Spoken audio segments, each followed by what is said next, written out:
మన దగ్గర అద్భుతమైన పరికరం ఉంది.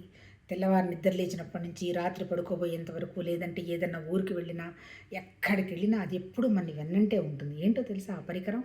అది మన మనస్సు. ఆ మనస్సు అయితే మనం ఆ మనస్సుని మన మనసు మీద పనిచేసుకొని, మనసుకి మంచి ఆలోచనలిచ్చి, మంచి పనులు గనక చేస్తూ ఉన్నప్పుడు, ఆ మనసు మనకి వండర్‌ఫుల్ ఫ్రెండ్. అలా గాకుండా మనసు చెప్పినట్టు మనం వింటూ, మంచిగా ఆలోచించకుండా, అంటే ఏంటి, మన శక్తి సన్నగిల్లే పనులు గనక చేస్తుంటే, ఆ మనసే మనకు శత్రువు. అంటే ఏంటి, శత్రువు, మిత్రువు బయట లేరు.